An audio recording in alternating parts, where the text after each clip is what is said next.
My neighbor is a police officer. He works traffic enforcement. Last week, he responded to a road rage incident he still cannot believe happened. A man had been following another driver for 45 minutes, 23 miles through 3 towns. When the officer stopped both vehicles and asked what was going on, the first driver was screaming. The other driver had honked at him at a traffic light. The officer asked when this happened. 45 minutes ago. The officer asked what exactly happened. The second driver explained. The light turned green. The first driver was not moving, looking at his phone. So the second driver gave a quick, polite honk. Half a second. Just a reminder the light changed. That was it. But the first driver took this as a personal insult. He made a U-turn, caught up to the second driver, and began following him. For 45 minutes. He drove inches from the rear bumper, swerved into oncoming traffic, screamed out his window, made obscene gestures. The second driver was terrified. He called 911 while driving. The officer asked if he understood what he had done. He had followed someone for almost an hour, driven dangerously, terrorized another person, all because of a half-second honk. The man said, "It is about respect. He disrespected me. I showed him he cannot do that." The officer wrote him tickets for reckless driving, aggressive driving, and following too closely. Over $1,000 in fines. The man was still angry as he drove away. My neighbor said this perfectly captures what he sees every day. Normal people who become completely unhinged behind the wheel. People who would never yell at a stranger on the street but will chase them down the highway over nothing. The road does something to people. These are those stories. There is a woman in Brooklyn named Karen. She lives in an apartment building without dedicated parking. The street has free public parking for anyone, but Karen has been parking in the same spot for 5 years. She considers this spot hers. In her mind, this is Karen's spot. One evening, Karen came home from work. Someone else was parked in her spot. A blue sedan she had never seen. Karen was furious. There were other spots available. One was just 20 feet away. But Karen wanted her spot. So she parked directly behind the blue sedan, blocking it completely. The owner was a young man named Jake. He had just moved to the neighborhood. He had no idea about Karen's parking rules. The next morning, Jake came out for work. His car was completely blocked. He looked around confused. He started knocking on doors trying to find the owner of the blocking car. Karen heard the knocking. She looked out her window. She saw Jake at her car. She closed the curtain and ignored him.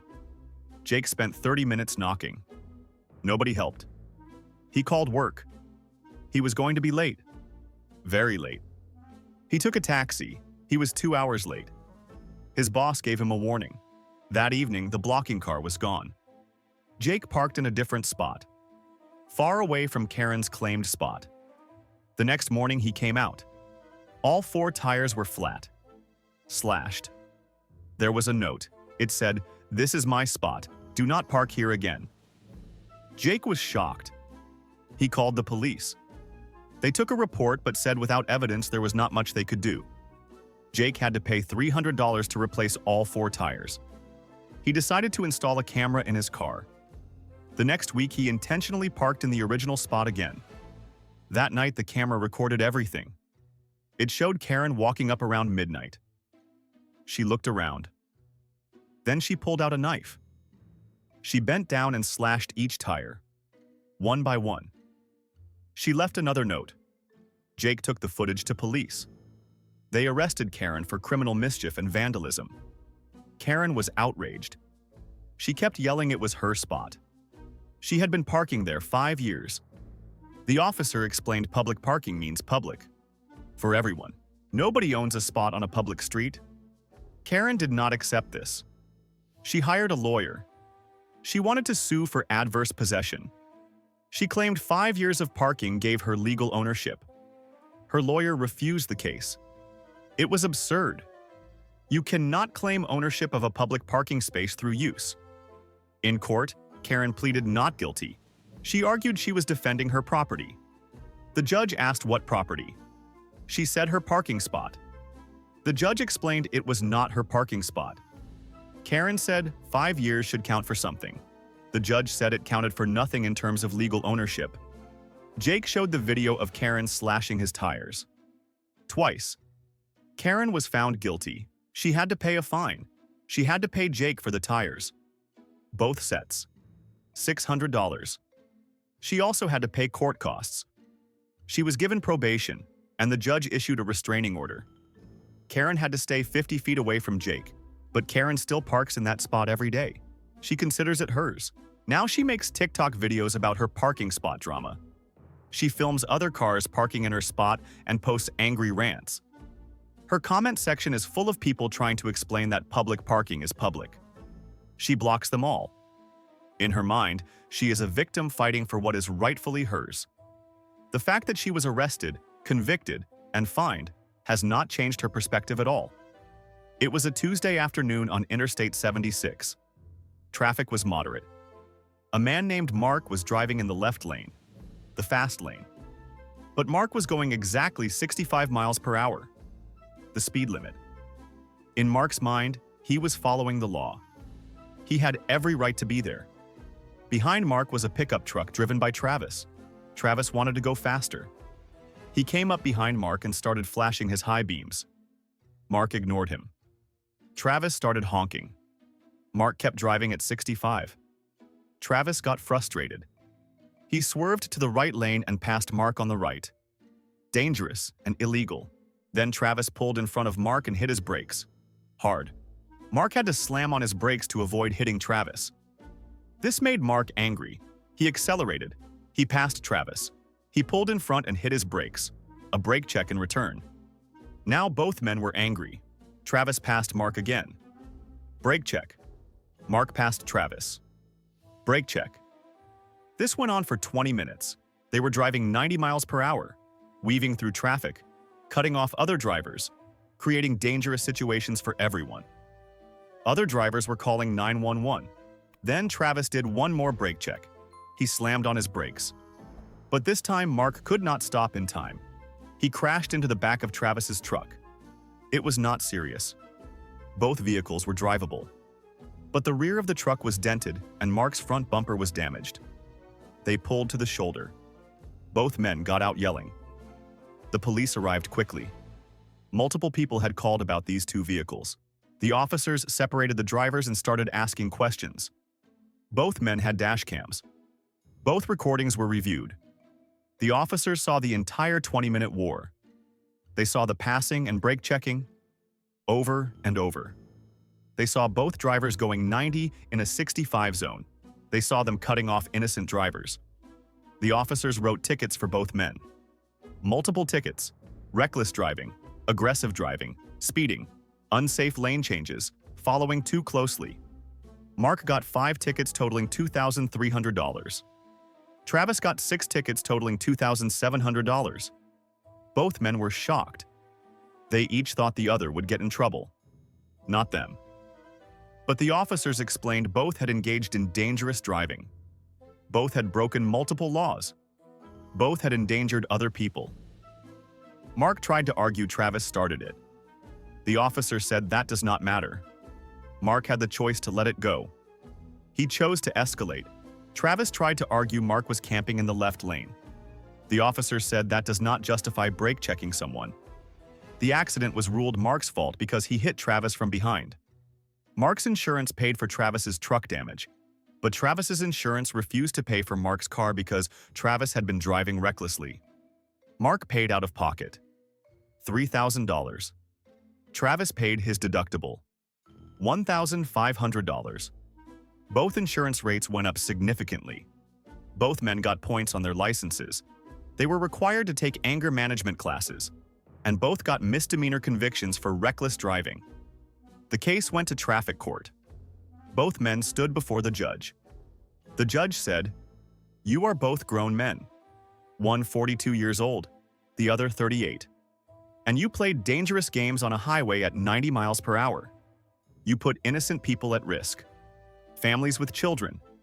People just trying to get home. All because one wanted to drive faster and the other refused to move over. Was it worth it?" Neither man answered. Because obviously it was not worth over $5,000 in fines and repairs. not worth points on their licenses, not worth anger management classes, not worth criminal records. But in that moment on the highway, ego mattered more than sense. Neither man wanted to back down. Neither wanted to let the other win. And that stubbornness cost them both dearly. After hearing these stories, I started asking other people about road rage they had witnessed. Everyone had stories. These are the ones that stood out as particularly absurd. Story 1. A man was cut off in traffic. He was so angry that he followed the car for 20 minutes to a residential neighborhood, to a house. He parked behind it. He got out and started screaming and banging on the windows. Problem was, he had followed the wrong car. Similar model and color. But not the car that cut him off. The homeowner called police. The man was charged with harassment and trespassing. Story 2. A woman was looking for parking at a grocery store. She saw a spot.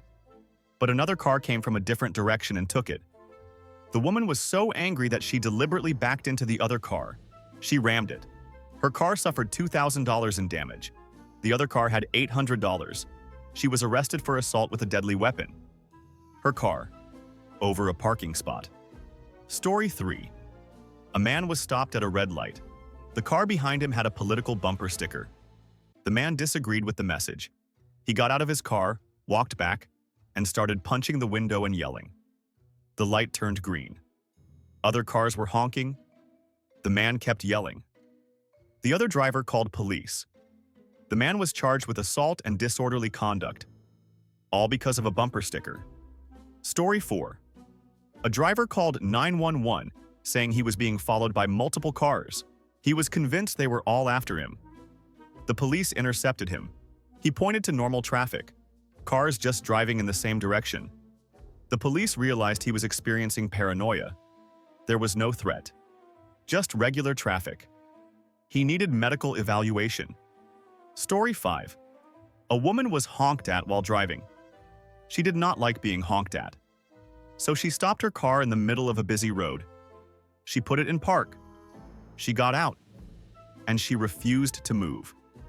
She said she would not move until the person who honked apologized. Traffic backed up for blocks. It took 20 minutes to convince her to move her car. She was given a ticket for blocking traffic. Story 6. A man decided he was going to teach speeding drivers a lesson.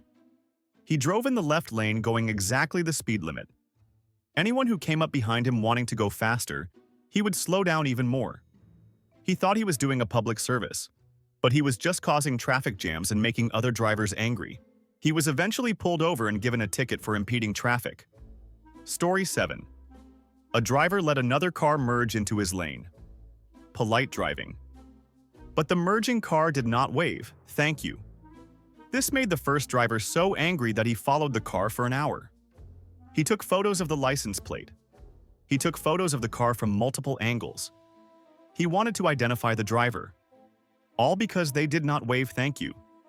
When he posted about this online, people told him he was insane. Story 8.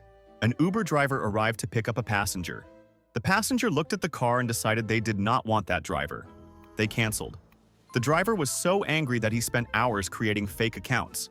He left hundreds of one-star reviews for the passenger. Uber caught him and deactivated his driver account permanently. He lost his income over one canceled ride. Story 9. A woman felt that cars parked too close to her car in parking lots, so she started throwing coins at cars that she thought were too close. She would wait until they drove away and then throw coins at the back of the car. She did this dozens of times. One day a coin hit a windshield and cracked it. $900 in damage. She was caught on camera. She was charged with vandalism. Story 10. A driver kept a list of license plate numbers of every car that he felt had wronged him on the road. Someone cut him off. Someone did not let him merge. Someone honked at him. He wrote down their plates. Then he posted them all on Facebook. He asked people to help him find these drivers. He wanted to confront them. This was considered online harassment and stalking. Police contacted him and told him to stop. After collecting these stories, I reached out to a psychologist who specializes in road rage. I asked him to explain why people act this way. He said, "Behind the wheel, people feel anonymous and protected. The car is a barrier between them and consequences. They do things they would never do face to face. And minor frustrations that they would ignore in normal life become huge insults on the road. The car amplifies emotions. He continued, road rage is rarely about the actual incident. Someone cut you off. Someone honked. These things are annoying but not worth violence or revenge. But people are often already stressed from work or life. They are already at their limit. Then this one small thing happens on the road, and they explode. The road incident becomes the target for all their existing anger. It is misplaced rage. I also spoke with a police officer who has worked traffic enforcement for 25 years. He said, the scariest thing about road rage is the unpredictability. You never know who you are dealing with. You might honk at the wrong person on the wrong day, and they will completely lose it. I have seen people lose their jobs because they got arrested for road rage. I have seen people lose their families because one incident spiraled into legal problems. I have seen people lose their freedom because they did something violent in a moment of anger. He concluded, my advice to everyone is simple. When someone does something annoying on the road, take a breath. Ask yourself if this will matter in an hour, in a day, in a week. The answer is almost always no. So let it go. Your ego is not worth a criminal record. Your pride is not worth an accident. Your need to be right is not worth endangering yourself and others. Just let it go and drive away.